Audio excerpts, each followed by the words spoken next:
All right, so good morning, everyone. Thanks for being here. Today we're going to be talking about a chaotic encryption key system. It's not an encryption algorithm. It's more like a ratcheting thing. It's a research project, so just be open-minded. We're still looking for ideas. We still got a lot of challenges to solve.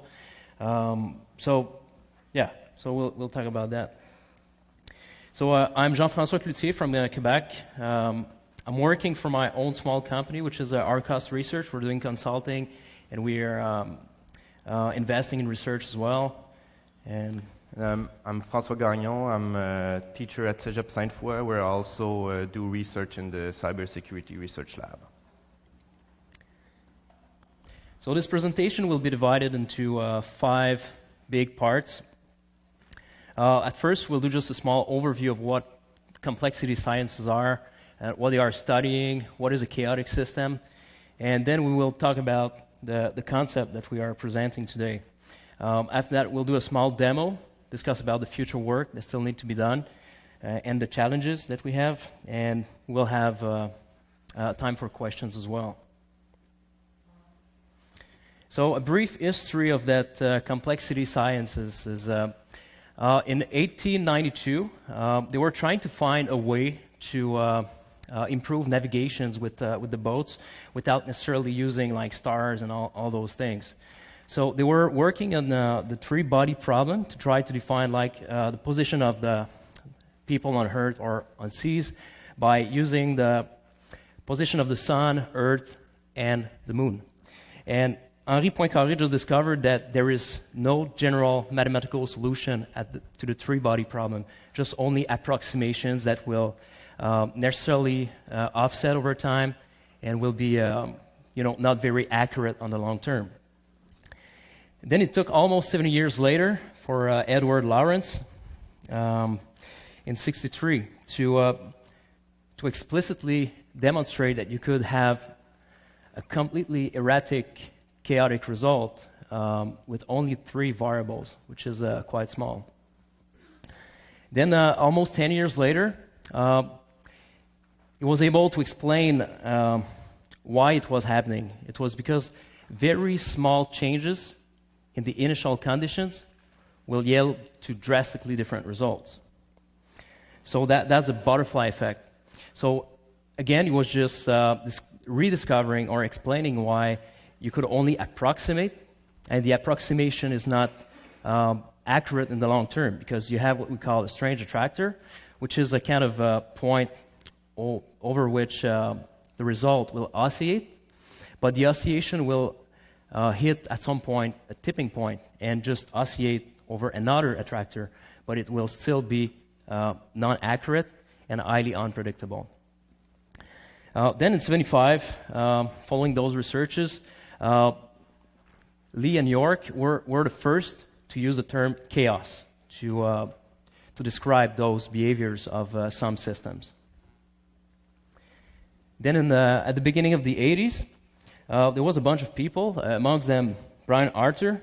He was an economist with a very strong math background, and he was studying all those economical theories, which are, well, I don't know if there's economists in here, but sometimes economists are way off the map with their theories, like the invisible hand and things like that. So he discovered that you could have increasing returns, which is feedback loops that you could cause lock-ins in the system. And he also explained why the butterfly effect was happening and why over time a chaotic system is absolutely inaccurate. It's because of the path dependency or sequence dependency. So without knowing the exact sequence, you cannot predict the future, and you cannot backtrack as well because the sequence is not existing anymore once you get there. So Eve met with several people like Murray Gell-Mann, a physicist, a Nobel Prize. And at the mid-'80s, they created the Santa Fe Institute, which is an institute studying complexity sciences. So that was the beginning of the science. So what exactly is complexity sciences? That's That's the question. Mainly, very simple explanation could be that the complexity sciences is studying low-dimensional chaotic systems and high-dimensional chaotic systems. So sorry for that. It's a very theoretical part, but just try to stay awake. I know it could be boring. So a low-dimensional chaotic system is a set of intricated variables or agents in relation. It's erratic and seemingly random. Seemingly because it's nonlinear, but it's still deterministic. But you cannot always express them using mathematical equations because even maths have some limitations when studying some phenomena. A high-dimensional chaotic system, it's still a set of intricated variables or agents. It's erratic, but it also possesses real random properties. It's nonlinear and non-deterministic. And they cannot be represented at all because of the non-deterministic factor by mathematical equations, which makes sense. And all that because agents in the system can adapt, learn, change, or act in a way that is totally random. So can those two types of system interact together? If it's closed systems or autonomous, no. If it's open to other systems, yes, they can. What's happening if you have two different systems interacting together with different dimensionality? Let's say you have system A, which is a low-dimensional system, and you have the system B, which is high-dimensional system. The meta-system AB, if they are interacting together because of the mutual impact, will become, in turn, high-dimensional. That's an interesting point that we'll discuss later. So examples of chaotic systems, meteorological systems, biological systems like Francois or anybody of you, or when you talk together, your high-dimensional chaotic system itself. Gravitational system like solar systems, galaxies, universe, social networks, stock market, ant colonies, some types of nuclear reactions as well.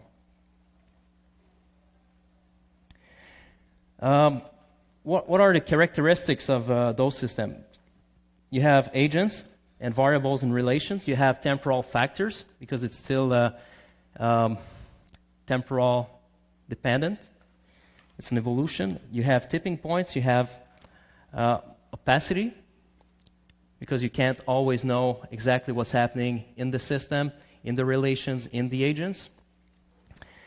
And because of those characteristics, it generates a combinatorial explosion that could be, like for high-dimensional chaotic systems, absolutely infinite. So because of those characteristics, chaotic systems are highly unpredictable or not predictable at all. For the second part of the presentation, Francois will explain you exactly what a concept is about and how it works. Okay, so what I'll try to do is I'll try to explain to you how we can leverage the chaotic systems into to use for encryption or specifically for key management. So just to set the expectation, let's talk about what is it, what it's not. So it's definitely a research project. So whenever you feel something is wrong about it, it's because it's the research project. So that's it. So whenever all the question at the end, the answer will be, well, it's a research project. It's in very, very early stage, so we don't have answers to all the questions, but please do ask them anyway. Maybe we haven't asked some question ourselves. It is a key management paradigm. It's not an encryption algorithm like AES or something like that. And we do have an implementation. It is implementation, so it's not a good implementation yet. So how it works. What we're going to use is we're going to use two chaotic systems, two copies of the same chaotic systems, one on each client that want to talk together. And they will be, we'll put them in a setup that they are co-evolving, so they are synchronized. And those chaotic systems will generate keys that will change the keys for every message. So what we have, a few properties that we have is that they will look random, and well, look is an an important word here. We don't know yet how random they are. We haven't studied that. The theory says that it will be pretty random, but it's not clear yet what it is. They will have to stay synchronized all the way, so that's going to be a problem. We'll talk about it. Our key will be used only once. Then we throw them away. We evolve the system and generate a new keys. And they won't be exchanged over the network. So the systems are evolving, and the keys are generated locally. They don't have to transit on the network. So let's say we have a chaotic system, which is built of 48 agents. Each agent has many properties. One of them we call the level, which is 8 bits. And what we'll do is we'll take the level of each agent at a specific moment, and from that we'll derive key material. So for 48 agents, we will get 384 bits. So with that, we can use a part for a key and a part for an IV.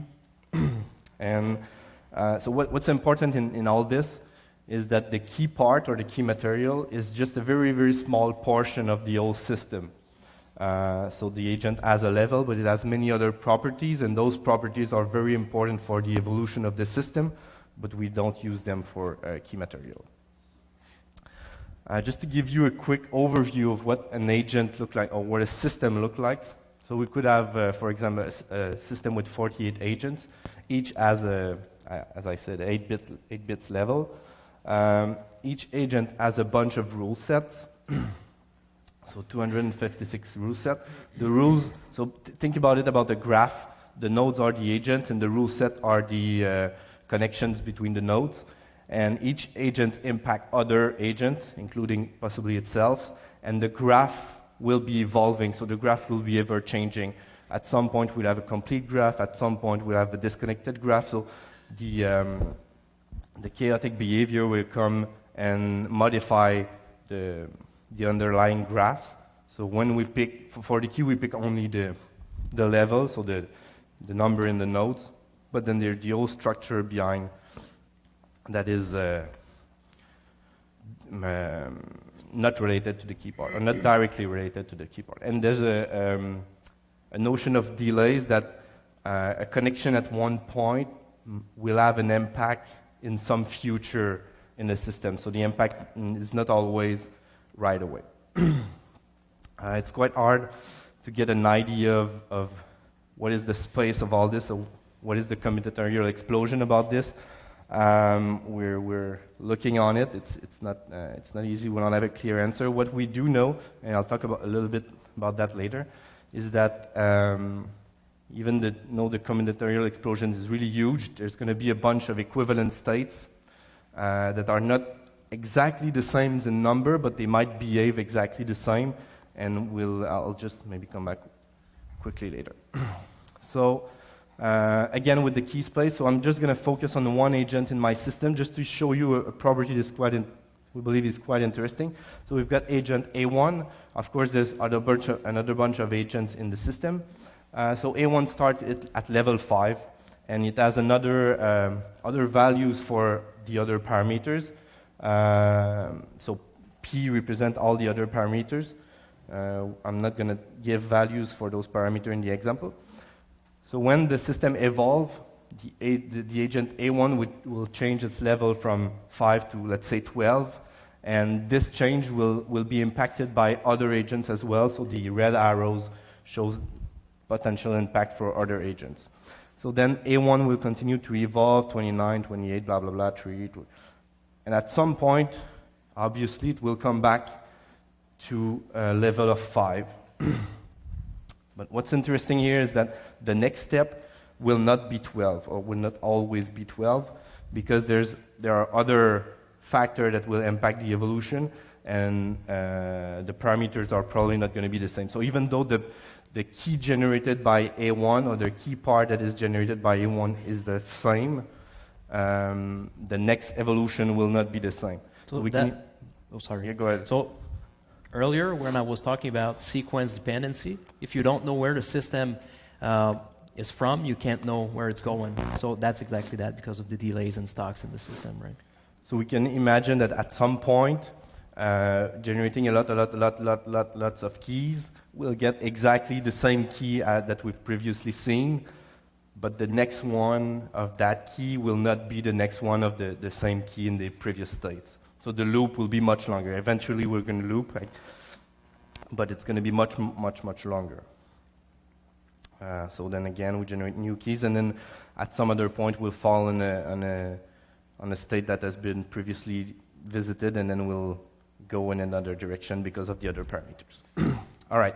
So that was for key material. So how the system works, and it's quite similar to what Trevor talked previously. So if Alice and Bob want to talk together, they will each have a pair of systems that are matched together.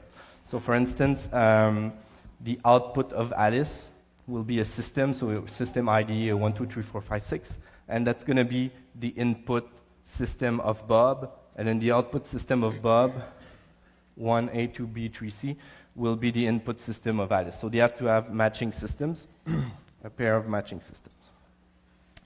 So if we take a message from Alice sending to Bob, so they both have the same system, Alice will generate a key from the system, so give me a key. We'll encrypt the message she wants to send with whatever encryption algorithm she wants to use, so they have to agree with that. She's going to send the cipher to Bob. Bob's going to derive a key from the co-evolving system, so he's going to get the same key. Then he will decrypt the message using the same algorithm, and then, important part, they will both evolve the system to get in a new state where they can generate the next key. So the evolution will be quite important, and they have to stay synchronized. If one evolves and the other doesn't, then we're kind of we have a problem, because now they cannot decrypt the message of each other. So I'm going to talk a little bit about how we keep systems synchronized, or how we fail to, in possibly in that case, and what needs to be addressed. So for first, let's start with the sender. So right now, the sender will evolve his system. So he's sending a message over TCP, and as soon as he receives the acknowledge from this TCP, he evolves its system.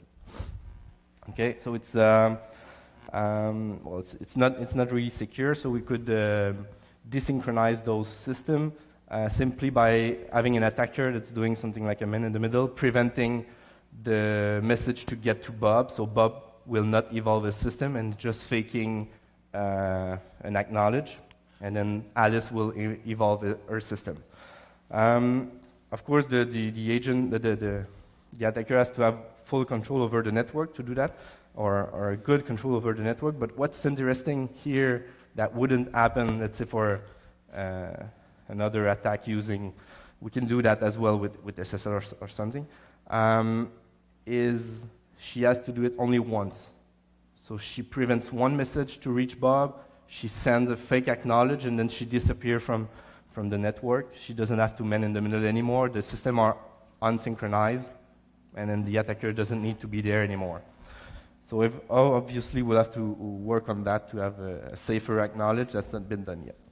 From the other way around, so when the receiver will evolve his system, so if we only encrypt the message, send the message, then there's nothing telling Bob that what he received and decrypts is not just garbage. How can he differentiate between garbage? So if an attacker just sends garbage to Bob decrypts and says, all right, you send me that message, I'm going to evolve. So we need to have a stronger, I'm going to skip through those, and we need to have a stronger way to authenticate the message. What is interesting, so where we'll go is the last one. What is interesting is that we don't have a shortage of key. We can generate key material. We've got lots of key material. So we can use one key to encrypt the message and another key to authenticate the message with something like HMAC, or that it requires a key. And the two entities will have those keys generated from the chaotic system. So instead of generating a 384 bits of key, we need a longer key, one part for encryption, one part for authentication.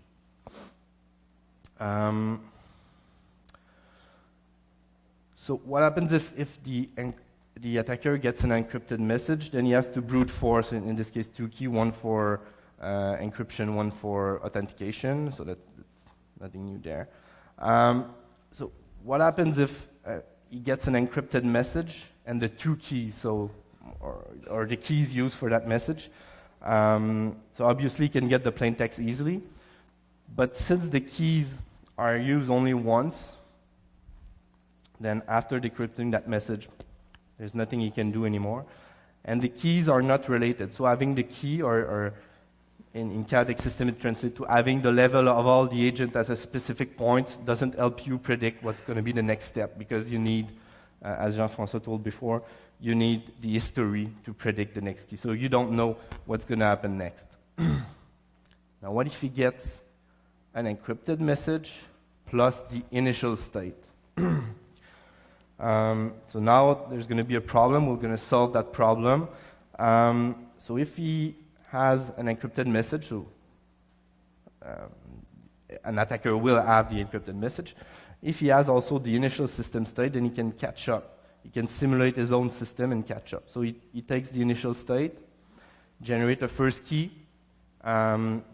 decipher the message, get something that could be the plain text, then get the second key to authenticate the message and say, authentication doesn't work, so let's evolve our system, do the same thing.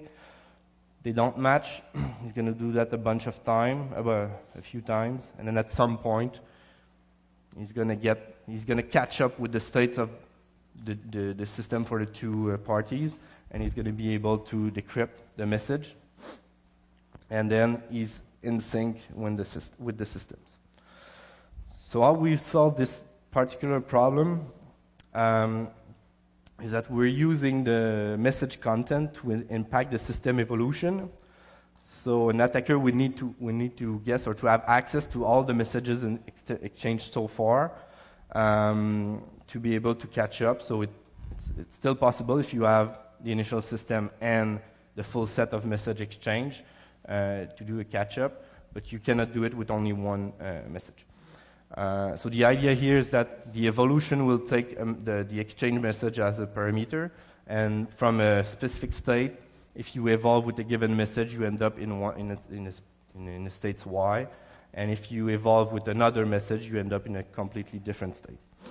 That's also interesting is here the evolution, because it might end up breaking the equivalency of the state. So you might have 2 equivalent systems, but since they are poked with something external, then they are not equivalent anymore. So we're going to see if we can have a better complex or better combinatorial explosion with this thing.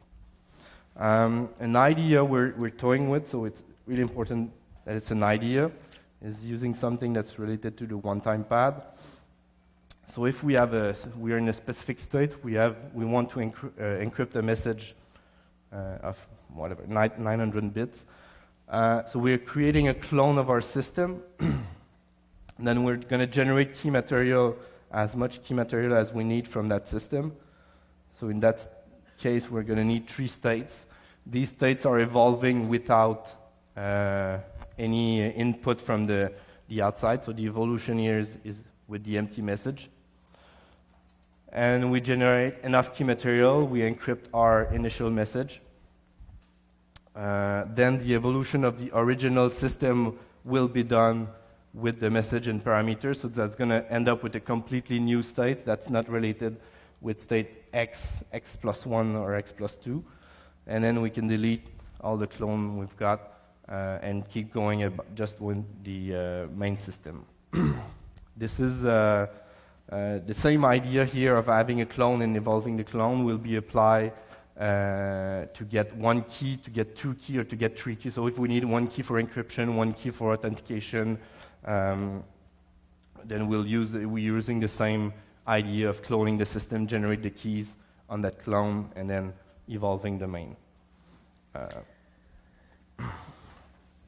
So we'll go back to Jean-Francois. So we had a great debate this morning whether we'd use my computer or his computer. So I apologize, it's a Windows computer because that's his computer. So just a little precision is that when we say that the message is impacting the evolution, we're talking about the plain text message. So to guess the evolution of the system, you would first need to decrypt the messages, but to decrypt the messages, you need to guess the evolution. So it's kind of the chicken or the egg problem here. So let's say we generate like a 256 bits key. It takes a few seconds because it's like thousands of parameters that we need to initialize. So it's like 3 seconds. But after that, if we say that we want to generate like 100,000 keys, it's going to be kind of fast. Yeah.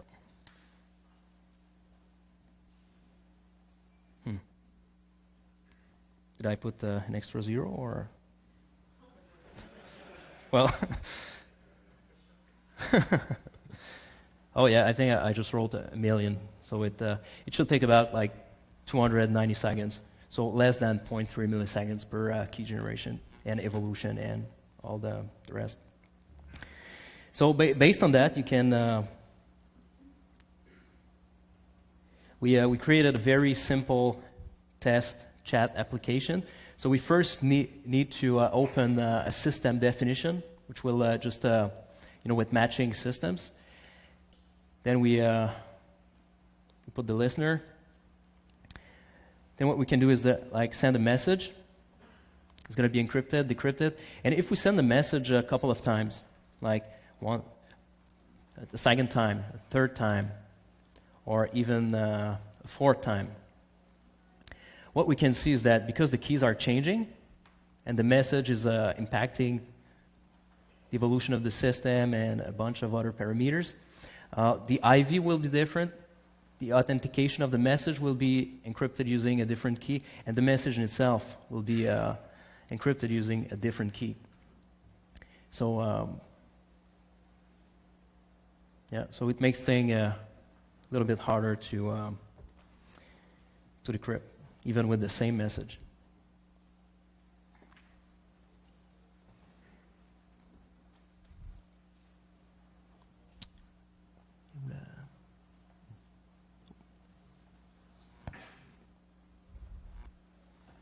So we still have lots of future work to do. We need to prevent malicious desynchronization because right now it's only like on the TCP ACK that we are triggering the evolution.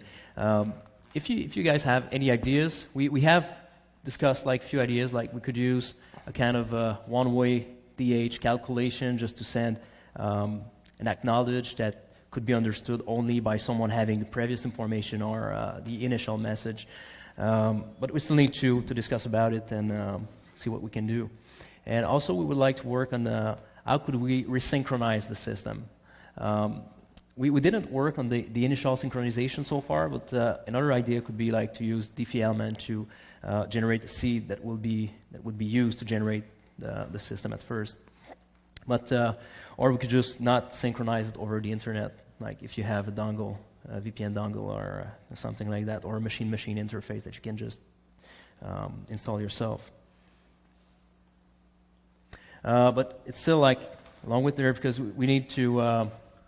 We still need to do a lot of work, like to just make it work properly.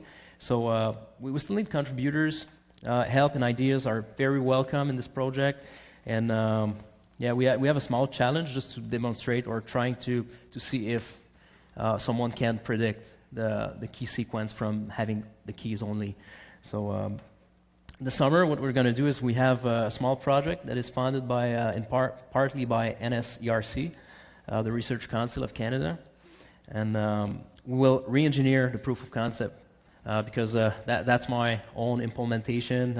It's a proof of concept like patch over patch over patch over patch, just make it work. So we're going to be building a new architecture with a better approach from what we've learned in the past. So, any